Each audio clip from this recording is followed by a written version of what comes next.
খরস্রোতা ব্রহ্মপুত্র, যে নদী কখনো শান্ত, কখনো বা ভয়ঙ্কর, তারই বুকে জেগে ওঠা এক টুকরো ভূখণ্ড গাইবান্ধা জেলার দুর্গম রসুলপুর চর। এখানে নেই শহরের কোলাহল, নেই পাকা রাস্তা কিংবা বিদ্যুতের ঝলকানি, আছে শুধু প্রকৃতির সাথে প্রতিদিনের লড়াই। বর্ষা এলে নদী ফুলে ওঠে, ঘরবাড়ি গিলে খায়, জমি ভেঙে নেয়, তবুও মানুষ হাল ছাড়ে না এই মাটির। গাইবান্ধা জেলার খরস্রোতা ব্রহ্মপুত্র নদীর কুল ঘেঁষা দুর্গম এক চর রসুলপুর। আজকে আপনাদের মাঝে তুলে ধরার চেষ্টা করব এই জনপদের মানুষদের জীবনচিত্র, সেই সাথে এই জনপদের অর্থাৎ এই রসুলপুর চরের রূপ ও বৈচিত্র্য।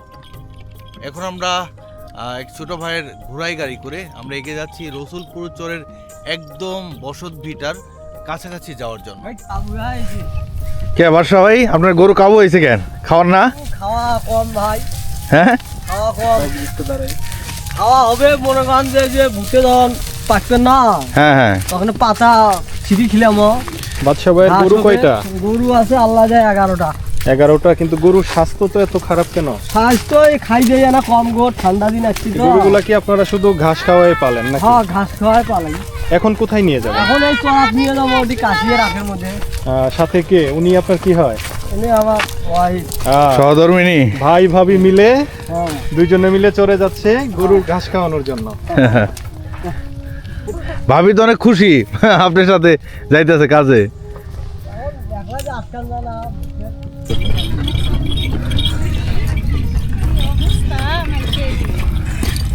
চাচি ভালো আছেন?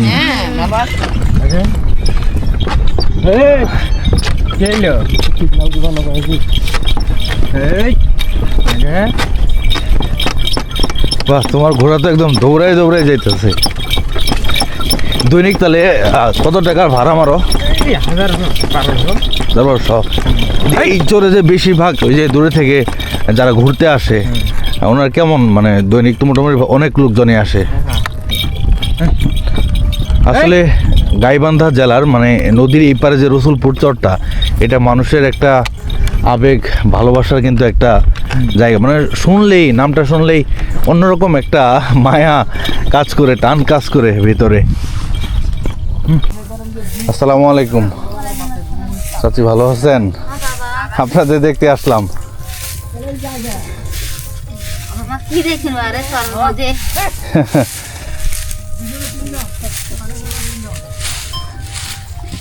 এটা তো আপনাদের রান্নাঘর নাকি? না, এটি থাকি। যে এখানে মানুষ থাকে। ওই পাশে চরগুলোতে তো আপনার মানে এখানে অনেকের বাড়ি আছে, যাদের ওই পাশে চরে আপনার বাড়ি আছে, আপনাদের কি ওইখানে বাড়ি আছে নাকি এখানে থাকেন? এখানে থাকি তো, আসতে হলো 2 বছর না হলো। এই চরের বয়সে তো 3 বছর। 3 বছর কুটি, নাহলে 5-6 বছর হয়েছে। তাই? ঘরে কি আছে, কেউ আছে? ওই আমার একটা যাও আছে। আচ্ছা আচ্ছা। খাবার দিচ্ছি। এই বাড়ির গৃহিণী খুব সুন্দর করে ঝাড়ু দিচ্ছিল নিজেদের উঠান বাড়ি।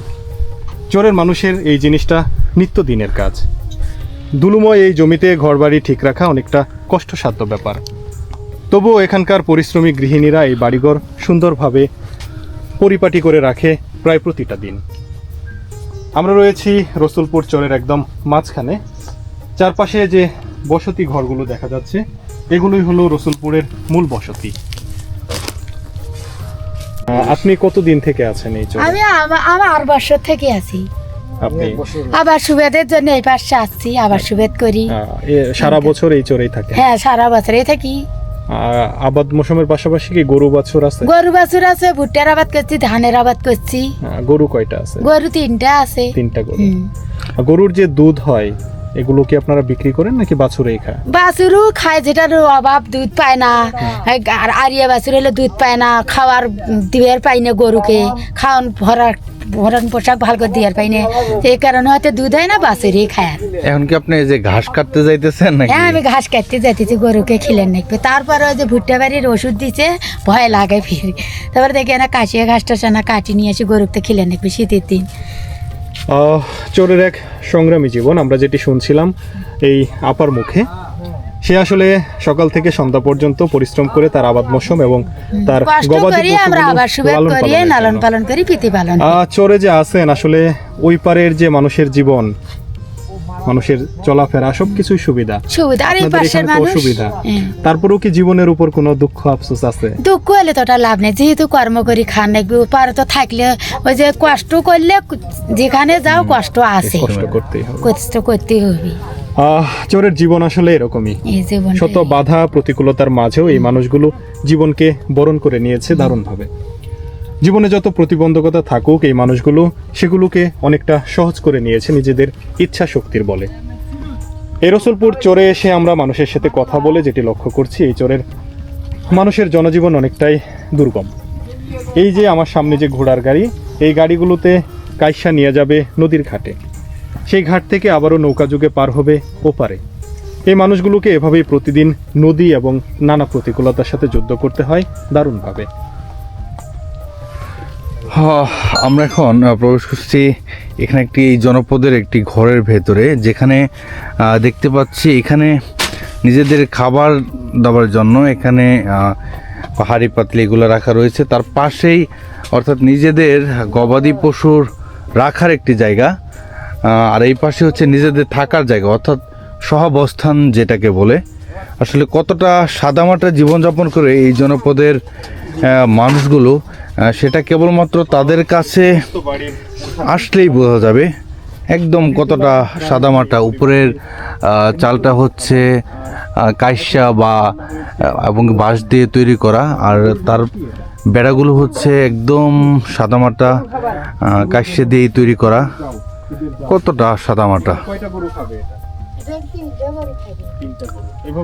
সংগ্রামী মানুষদের আসলে জীবনচিত্র, তারা যে কোনো মানে শত প্রতিকূলতার পরেও কিন্তু এই জনপদে ভবিষ্যৎ স্বপ্ন নিয়ে তারা এগিয়ে যাচ্ছে, স্বপ্ন বুনছে তারা। তবুও কষ্টের মধ্যে থাকার পরেও তারা হাসি মুখে কিন্তু জীবন কাটিয়ে দিচ্ছে। চাচি, আপনার জীবনে কতগুলা ভাঙন দেখছেন? বহু ভাঙন। রসুলপুর যখন ভাঙ্গিয়া গেল তখন পড়াই বানি 10-12 ভাঙ্গা দেওয়া হয়েছে, তাই না মামানি? তারও বেশি। চাচির বাপের দেশ কোথায়? এই জায়গায় বাপের দেশ, এই রসুলপুরি। এটা বাপের দেশ, এটাও শ্বশুর বাড়ি। শ্বশুর বাড়ি এক জায়গায়। এক জায়গায়। হ্যাঁ। শীত করে না? শীত করে না। চাচি কোথায় যান? আমার ঘাস ছিলে দেবো। ঘাস তুলতে যাইতেছেন গরুর জন্য? হ্যাঁ হ্যাঁ। আপনাদের দেখতে আসলাম যে আমরা। দেখো মেহমান আসতে বাড়িতে এখন। আমার এই পারে বাড়ি নয় বা। ওই পার না? একদম সাদামাটা না? এটা কি রান্নাঘর? এখন কি দুপুরে রান্নাটাই করতেছেন নাকি? রান্না নাইলে গরুর খাবার করতে। ও যে জায়েরই বলে যেটাকে। গরুকে যে ঠান্ডা লাগে তো তার জন্য যে গরু। আচ্ছা, এই যে চারপাশে বেড়া দিছেন, এটা কি ওই যে বাতাসের কারণে? হ্যাঁ, বাতাসে আসে। আচ্ছা রান্না তো খাওয়া লাগে। আচ্ছা, এটা হচ্ছে আপনাদের ঘরের ভেতরে। আসলে মানুষ কতটা সাদামাটা জীবনযাপন করে সেটা তাদের কাছে আসতে বোঝা যায়। বিশেষ করে গাইবান্ধা জেলার ব্রহ্মপুত্র নদের এই পারের মানুষরা অর্থাৎ রসুলপুর চরের মানুষরা, এটি তাদের ঘরের ভেতরের অবস্থান। এক পাশে রয়েছে গবাদি পশু রাখার জায়গা, আর আরেক পাশে হচ্ছে নিজেদের থাকার জায়গা। আসলে যেটাকে সহাবস্থান বলে, কতটা সাদামাটাভাবে তারা তাদের জীবনকে চালিয়ে নিচ্ছে। যদিও ঘরটি টিনের বেড়ে নির্মিত, টিনের চালওয়ালা একটি ঘর, কিন্তু তারপরেও তারা কতটা সাদামাটা জীবনযাপন করে। এখানে আরেকটি ব্যতিক্রমী জিনিস, যেটা এখানে একটি কবুতরে দেখা মিলছে। ও অনেকটা পোষা কবুতরের মতো আর কি। তাহলে তোমার নাম কি? ওমর ফারুক। তুমি কি পড়াশোনা করো এখন নাকি করো না? ও কি তোমার বোন হয়? কি ব্যাপার, হ্যাঁ? তোমার মন খারাপ বাবা? এখানে কি এই যে খড় রাখা রয়েছে, এগুলো কি আপনাদের আবাদি খড়েরই নাকি? কেনা না? আচ্ছা, কি আজকে নাস্তা কি দিয়ে? ভাত। ভাতের সাথে কি? ভাতের তরকারি আছে, আলু ভাজি, আচ্ছা, তরকারি আলু ভাজি বেগুন। চাচার বাড়িটা কি এ পাশেই? না, ও পাশে, নদীর উপরে। পাশে কাজে আসছেন জি, এখানে? কাজে। আচ্ছা, আবার ফিরবেন কখন? ফিরবো সন্ধ্যায়। সন্ধ্যায় ফিরবেন? সন্ধ্যায়। আপনার ওই আপনি একসাথে একসঙ্গে আর কি। খাবার নিয়ে আসছেন না? হ্যাঁ, খাবার, দুপুরের খাবার বাড়ি থেকে নিয়ে আসি। এরকম কি চরে প্রায় প্রতিদিনই আসেন? হ্যাঁ, যখন কাজ থাকে আসি। আজকে কি কাজ মূলত? ওই ভুট্টা গাড়া, মানে যে নিড়ানি বলে যে এটা- না না, ভুট্টা গাড়তেছি। ও, গাড়তেছে মাত্র বীজ। হ্যাঁ, স্বপ্নের মতো সুন্দর এক জীবনযাপন। এই যে একদম খোলা মাঠ, আর পিছনে হচ্ছে এগুলো তো কাইসা, কাশি। আমরা যেটাকে সন বলি। কাইসার এক বোঝার সামনে খাবার খাচ্ছে চরের পরিশ্রমী দুইজন মানুষ, গ্রাম বাংলার খাঁটি কৃষক, যাদের উপর নির্ভর করেই দাঁড়িয়ে আছে আমাদের অর্থনীতি। এই মানুষগুলো আছে বলেই আমরা সুন্দরভাবে জীবনযাপন করতে পারি। ভর দুপুরবেলা এই দুইজন মানুষ খাওয়া দাওয়া করছে একদম খোলামেলা একটা জায়গায়। দেশের সূর্য সন্তান বলতে আমরা যাদেরকে বুঝি, সেই কৃষক ভাইয়েরা খাওয়া দাওয়া করছে একদম একটা খোলামেলা জায়গায়। একদিকে যেমন দুর্গম, অন্যদিকে এই ছবিটি একটি দুর্লভ ছবি। গ্রাম বাংলায় এই ধরনের দৃশ্য এখন খুব একটা দেখাই যায় না। রসুলপুর চরে এসে আমরা এই ধরনের এক সুন্দর দৃশ্যের সম্মুখীন হলাম। ভাইয়েরা খাবার খাচ্ছে আর তার সামনে একটি বিড়াল অপেক্ষা করছে। এ যেন গ্রাম বাংলার চিরচরিত এক রূপ, যা আমাদেরকে দারুণভাবে মুগ্ধ করে। বাচ্চা দিছে চাচি? কয়টা? 2টা বাচ্চা দিছে? আসলে কতটা সাদামাটা জীবনযাপন করে ব্রহ্মপুত্র নদীর এই পারের জনপদের সাধারণ মানুষরা, সেটা কেবলমাত্র তাদের কাছে গেলেই বোঝা যায়।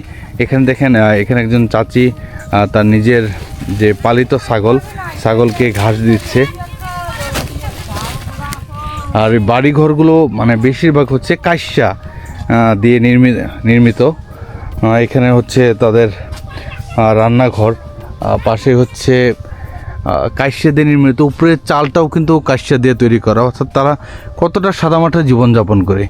এটা হচ্ছে তাদের ঘরের ভেতরের অবস্থান। এই পাশে হচ্ছে তাদের গবাদি পশু রাখার জায়গা, আর এই পাশে হচ্ছে নিজেদের থাকার জায়গা। জাস্ট খুব সাধারণ একটা চৌকি। এখানে কোনো তোষক বা জাজিম এগুলাও কিছু নেই, একদম সাদামাটা।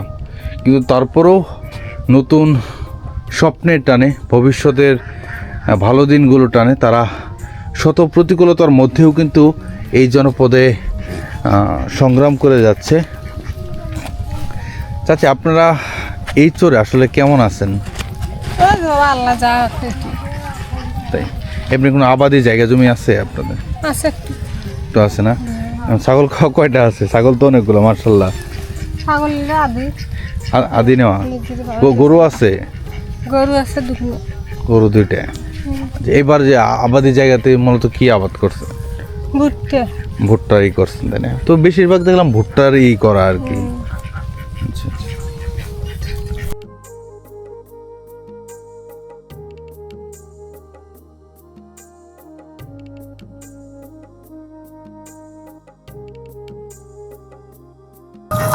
খরস্রোতা ব্রহ্মপুত্রের বুকের উপর দিয়ে বয়ে চলছে আমাদের খেয়ানৌকা। আমরা এগিয়ে চলছি গাইবান্ধা জেলার দুর্গম রসুলপুর চরের উদ্দেশ্যে। আজ আপনাদেরকে দেখানোর চেষ্টা করব কিভাবে বা টিকে রয়েছে এই দুর্গম রসুলপুর চরের বাসিন্দারা। রসুলপুর চরের অবস্থান বালাসী খেয়াঘাটের বিপরীত পাশে। দীর্ঘ যাত্রা শেষে আমরা পৌঁছে গেলাম রসুলপুরের খেয়াঘাটে।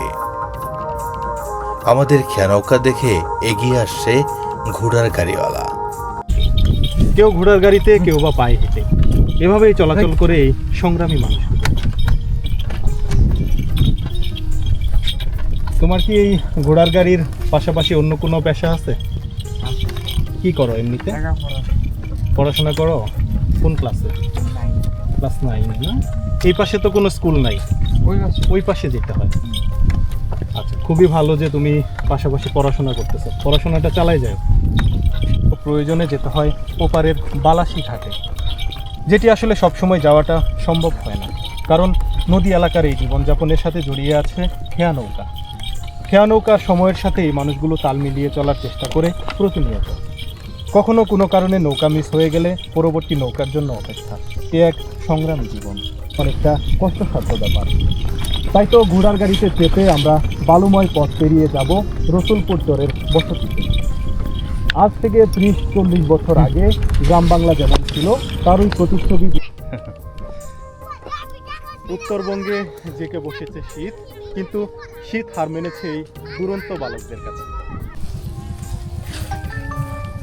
কাকা ভালো আছেন? কি নিয়ে যাইতেছেন? খড় নিয়ে যাইতেছেন? এখন তো আটির সংকট চরে না, এগুলা কি ওই পার থেকে নিয়ে আসা হইলো নাকি?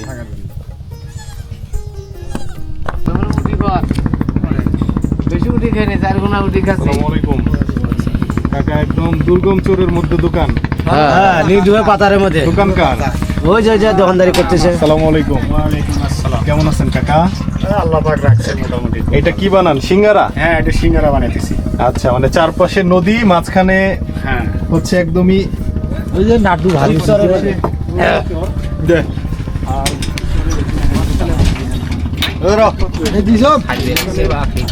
আশেপাশে তো কোনো দোকানও নাই, মানে এটাই মানে একমাত্র ঘাটে। হ্যাঁ, আর কোনো দোকান নাই।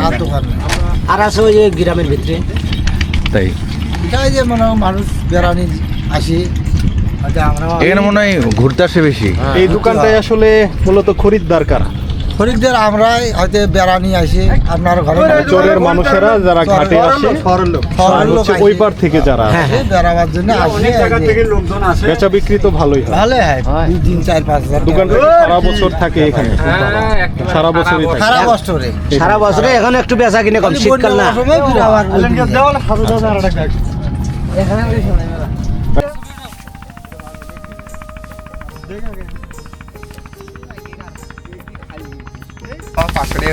পাঁচশো টাকা। কত আটি ধরে? এক গাড়ি যাবে 500-700 আটি। 500-700। এই আটিগুলো আসছে কোথা থেকে? শহরে থেকে আসছে এগুলো, মানে ওই পার থেকে আসছে। নৌকা যাচ্ছে। চরে তো ধানের আবাদ হয় না, হয় খুব কম, খুব কম, মানে যার কারণে বাইরে থেকেও আটি আনতে হয়। এখন আবার গাড়িতে নিয়ে যাবো। মানে এই ঘাট থেকে বেশিরভাগ হচ্ছে ঘোড়া গাড়ি দিয়ে ওই যেমন ওই বাড়িগুলোর এখানে যায়। এমনি জনপ্রতি কত করে নাও তোমরা? 50 টাকা। 50 টাকা জনপ্রতি। এমনি প্রতিদিন দর্শনার্থী কেমন আসে? লোকজন কেমন? লোকজন কেমন আসে? অনেক লোকজন আসে। তো সারাদিনে আসলে কেমন ইনকাম হয় এই ঘাটে? 1000 খানি। ঘোরার পিছনে খরচ কেমন প্রতিদিন? 300 টাকা। 300।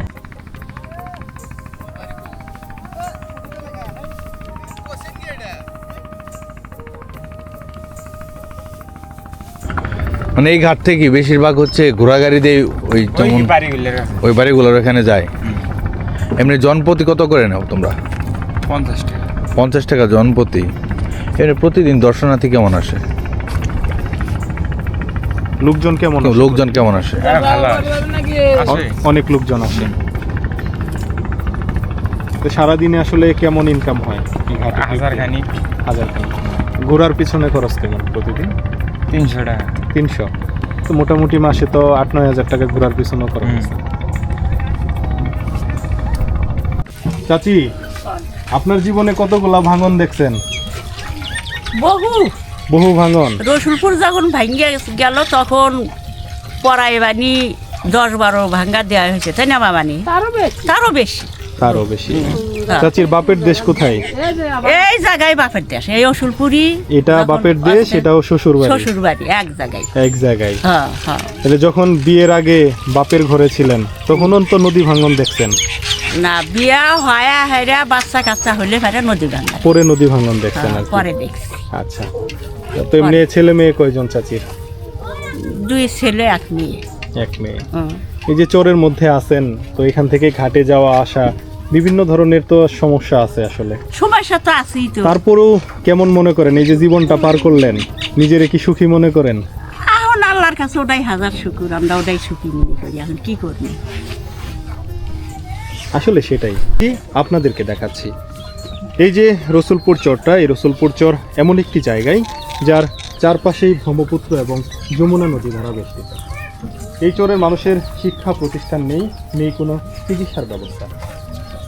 এই চরের একটা মানুষ হঠাৎ করে অসুস্থ হয়ে গেলে তাকে যেতে হয় ওপারের বালাসিতে, সেখান থেকে গাইবান্ধা যাওয়া।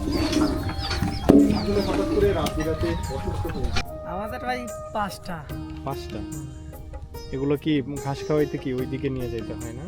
না, এখন ঘাস তুলাই আনতে হয়। এখন তোলায় আনতো, এখন তো ঘাস পাওয়া একটু কঠিন, যেটা শুনলাম আর কি। তোমাদের এই চরে তো দেখলাম প্রায় প্রতিটা বাড়িতে অনেকগুলা করে গরু। হ্যাঁ, আছে যদি গরু একটু আছে। সামনে দেখাই, এখানেও প্রায় 20টা গরু হবে। তো চরের মানুষের বেশিরভাগেরই কি গরুর উপর নির্ভরশীল, গরু বাছুরের উপর। গরু আবার এখানে কি চোরের কোনো ভয় আছে এই চরে? হ্যাঁ আছে, বন্যা আসলে এখন চোরের ভয় থাকে। চোর ডাকাতি হয় বন্যা আসলে? তুমি এমনিতে কি করো, পড়াশোনা করো? আমি পড়াশোনা করি না। তাহলে কি করতেছো এখন, মানে সংসার? আমি যে আবাদ আবার আবাদ করতেছো। মশাই। বাবার কাজে হেল্প করতেছো না? নদীতে কি মাছ মারতে যাও, যে ভান্তি জাল যেটাকে বলে, হ্যাঁ। এটা দেখা যাচ্ছে মাছ মারতে যাও? কি কি ধরনের মাছ তোমাদের যে ব্রহ্মপুত্র নদী এটাতে পাওয়া যায়? সব ধরনেরই পাওয়া যায়। এটা কি কবুতর পোষা নাকি? এদিকে আসতে দেখি। হ্যাঁ, পোষা। হ্যাঁ, পোষা। বাহ। গাইবান্ধা জেলার ব্রহ্মপুত্র নদীর এই পারের মানুষরা কতটা সাদামাটা জীবনযাপন করে সেটা আপনারাও দেখতে পাচ্ছেন। আসলে সত্যিকার অর্থে তাদের পাশে গেলেই বোঝা যায় কতটা সাদামাটা জীবনযাপন করে এবং কতটা পরিশ্রমের মধ্য দিয়ে তারা তাদের জীবন চালিয়ে নেয়।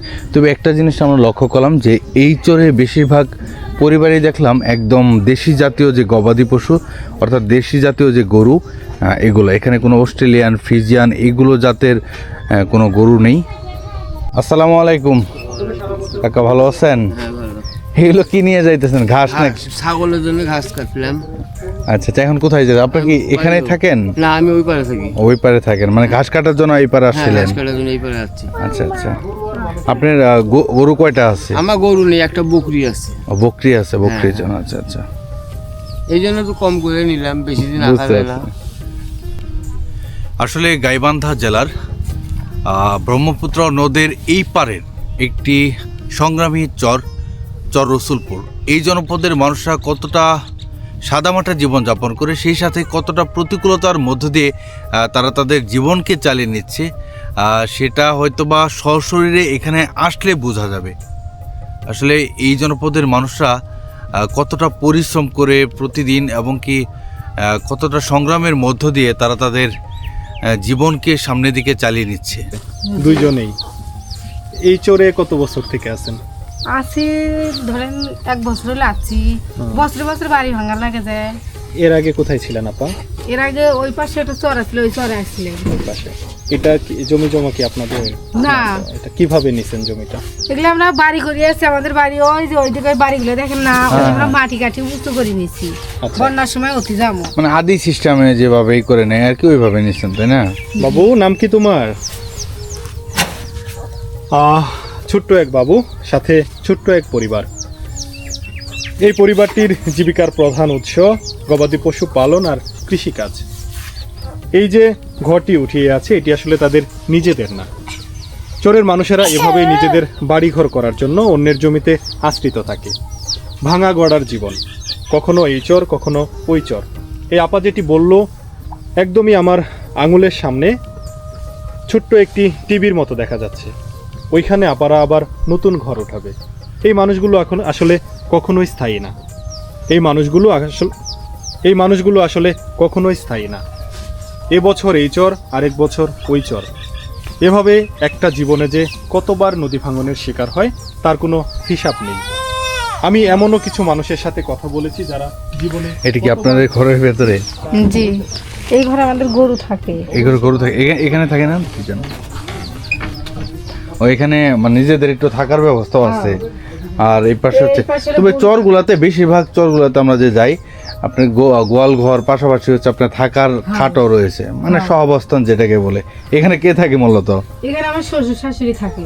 আচ্ছা আচ্ছা, ওনারা কোথায় কাজে গেছে নাকি? ওনারা কাজে গেছে। একজন ওই যে দোকান চালায় ঘাটত, ছোট্ট এক পরিবার। ঘাটে যে একটা দোকান দিচ্ছেন, ওটা আমাদের। আমরা প্রবেশ করছি চরের সেই ছোট্ট ঘরটিতে।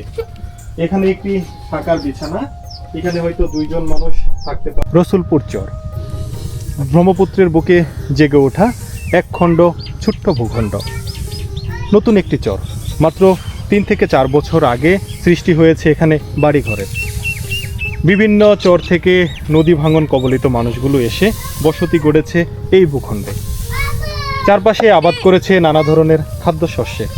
এই খাদ্যশস্য আর বিভিন্ন ধরনের গবাদি পশু পালনের উপর নির্ভর করে টিকে আছে এই চরের মানুষগুলো।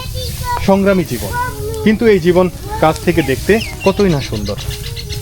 একদিকে যেমন নানা ধরনের প্রতিকূলতা সংগ্রাম, তার পাশাপাশি রয়েছে সুন্দর কিছু গল্প। নেই চারপাশের কোনো কোলাহল, নেই কোনো ঝগড়া ঝঞ্ঝাট, এর মাঝেই নীরবে নিবৃতে বসবাস করছে স্বপ্নবাজ কিছু মানুষ। সেই মানুষগুলোর জীবন দেখতে সুন্দর হলেও মানুষগুলোর জীবনে রয়েছে নানা বৈচিত্র্য। চরের মানুষের এই বৈচিত্র্যগুলো আমাদের মুগ্ধ করে বরাবর।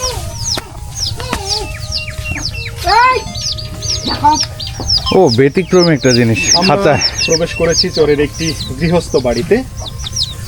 প্রবেশের সাথে সাথে আমাদের চোখে পড়ল দেশীয় প্রজাতির গরু পালন করছে এই পরিবারটি। শুধুই কি গরুর পাশাপাশি রয়েছে নানা ধরনের হাঁস, মুরগি থেকে শুরু করে আরও গৃহপালিত পশু। এই যে আমার সামনে বস্তুটি দেখতে পাচ্ছেন, এটি হচ্ছে খাঁচা।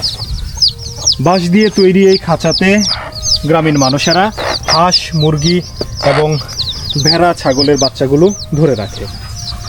এখানে দেখতে পাচ্ছি নিচে মুরগি বাচ্চা দিয়েছে আর উপরে খাঁচা দিয়ে ঢাকা। সুন্দর একটি খুপি, যেটিকে ভালো আছেন? খুঁটি পিছু পিছু চোরের এই ছোট্ট সদস্যটিও হাঁটছিল। আমরা যেখানেই যাচ্ছিলাম আমাদের সাথে সাথে যাচ্ছিল, জানি না কি জন্য, হয়তো বন্ধু ভেবেছে আমাদের পিছনে পিছনে করে যাচ্ছে এই ছোট্ট কুকুর ছানাটি। চোরে এভাবে একা একা হাঁটতে হাঁটতে যখন ছোট্ট একটা সঙ্গী পেলাম তখন আমাদের খারাপ লাগছে না। এই যে বায়েজিৎ কুকুর ছানাটিকে দেখে আদর করা শুরু করেছে।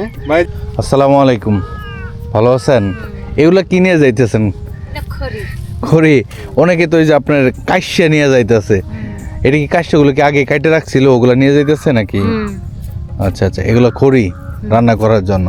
আপনার বাসা কি এইখানেই, মানে বাড়ি এখানেই নাকি ওই পারে?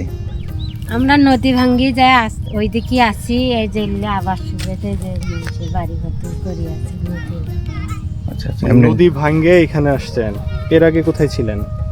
এই দেশেই আছি।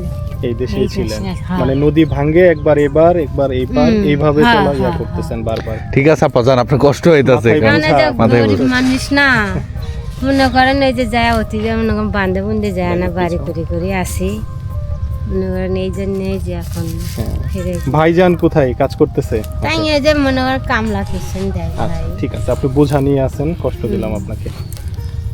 চোরের মানুষের সংগ্রামী জীবন।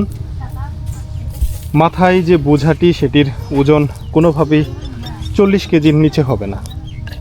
এই বোঝাটি নিয়ে এই বালুময় রাস্তা পার হয়ে যাবে ওপারের ঘাটে। কি এক সংগ্রামী জীবন!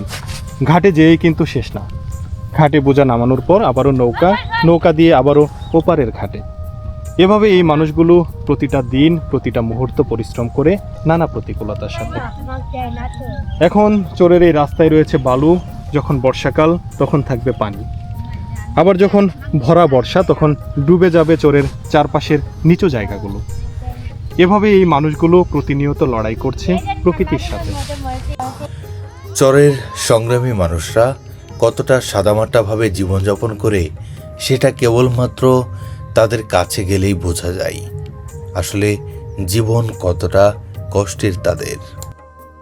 আমরা দেখলাম এক ভাই গরু নিয়ে যাইতেছে, কিন্তু গরু একদমই মানে জীর্ণ শীর্ণ, রোগা হয়ে গেছে। আমাদের গরু এইরকম। আচ্ছা, এর কারণে যে আপনাদের গরু দেখতেছি, এই গরুগুলা অনেকটাই জীর্ণ শীর্ণ, মানে একদম স্বাস্থ্য খারাপ গরুর। মানে এটার কারণ কি? এখন ঘাস নাই, এর কারণে? ঘাস নাই, শীতকাল। এখন আসলে চোরের মানুষের শীতকালে সব থেকে বেশি যে কষ্টটা হয় সেটি হচ্ছে গবাদি পশুর। গবাদি পশুর খাবারের তীব্র সংকট এই রসুলপুর চরে। এখানে আসলে এই সময়টাতে ওইভাবে ঘাস পাওয়া যায় না। চরে বন্যা না হওয়ার কারণে এবছর ধানের আবাদও হয়েছে খুব সামান্য, যাতে করে চরের এই মানুষেরা গবাদি পশু পালন করতে যে খড় লাগে সেই খড়ের যোগান সেভাবে পাচ্ছে না। ওপাশ থেকে যে কিনে নিয়ে আসবে সেটিও আসলে চরের এই মানুষের জন্য অনেকটা কষ্টসাধ্য ব্যাপার। তাই তো গরুগুলোর এই জীর্ণ শীর্ণ অবস্থা। দেখুন, আমি যদি খুব কাছাকাছি যাই তাহলে গরুর হাড্ডি দেখা যাচ্ছে। এর বড় কারণ আসলে খাবারের তীব্র সংকট। কি কাজে আসছেন এই পাশের জমি? আমার জমিনে ভুট্টা লাগাতে আসছি। ভুট্টা লাগাতে আসছেন। ভুট্টা তো অনেক জায়গায় আরো আগে লাগাইছে। আগে লাগাইছে, আমারটা একটু একটু নুম লাগার। আচ্ছা আচ্ছা, একটু লেট হয়েছে আর কি। ধান আছিল তো, ধান। আচ্ছা, আপনার আবাদ মৌসুম সব হচ্ছে এই চরে? জি। চরটা তো অনেক বছর নদীতে ছিল। হ্যাঁ, নদীতে ছিল। নদী থেকে জাগছে কতদিন হয়? আপনার প্রায় 3 থেকে 4 বছর। 4 বছর। এই যে চরের মানুষেরা, এরা আসলে এই চরে কেমন আছে সবকিছু মিলিয়ে? সবকিছু মিলিয়ে এখন আলহামদুলিল্লাহ যতটুকুই আছে ভালোই আছে, কিন্তু তারপরেও বন্যা আসলে একটু সবারই দুর্ভিক্ষ। বন্যা আসলে একটু সমস্যা হয়। বন্যা আসলে সবার। আমরা আসলাম ওই পাশের যে রাস্তাটা পুরোটাই হচ্ছে বালুর রাস্তা। হ্যাঁ, এখানে হাইটে চলাফেরা করাতে একটু কঠিন ব্যাপার। হ্যাঁ, কঠিন এই ব্যাপার। সময়টাতে চলাফেরা করাটা কঠিন ব্যাপার। তারপরে আপনার বন্যার টাইমে ওই একটু সুবিধা, বাড়ির কাছে নৌকা আসে, এইটুকুই। কিন্তু তারপরে অন্য দিক দিয়ে সব বাজার ঘাট কোথায় করে? ওই পারে, সব পশ্চিম পারে। হঠাৎ করে কোনো একটা ইমার্জেন্সি সময় ওই পারে যাওয়া লাগলো, তখন তো কঠিন ব্যাপার। হ্যাঁ, কঠিন ব্যাপার। তখন একটু সমস্যা হয়। সবার তো আর নৌকা নাই। না না না না, নৌকা নাই, সবাই হচ্ছে খেয়া নৌকা। হ্যাঁ, খেওয়া নৌকায় সবাই নির্ভর করে। এনেকে শাহাদাত কে? তুমি শাহাদাত? আচ্ছা, ওরা তো ঘাটে দেখে আসে। এটা কি কাশতে নিয়ে যাবো নাকি? কাশতে নিয়ে যাওয়ার জন্য নাকি? মানে ওই যে ঘাট পর্যন্ত নিয়ে যাবে আর কি। বুঝছেন না, হলে এখানে মনে করে 15-16 বছর আগে এটা আরেকবার চর হচ্ছিল। এটা হয় আবার ভাঙ্গে, আবার হয় আবার ভাঙ্গে। এইভাবে 3 বছর থেকে আবার এখানে বসতবাড়ি হয়েছে, আবার বসতবাড়ি হয়েছে। সব চলে। আচ্ছা, তো এখানে যখন বর্ষা হয়, একদম ভরপুর বর্ষা যখন থাকে, তখন কি ঘর বাড়িতে পানি ওঠে? ওঠে, এবছর ওঠে নেই পানি। বন্যাতে বেশি হলে তখন পানি ওঠে। হ্যাঁ, তখন পানি ওঠে। গরু বাছুর নিয়ে কিভাবে? তখন গরু বাছুর নিয়ে উঁচা জায়গা। ধন্যবাদ সকলকে পাশে থাকার জন্য। আবার দেখা হবে নতুন কোনো প্রামাণ্যচিত্রে, নতুন কোনো স্থানে। চলে যায়। মাঝখানে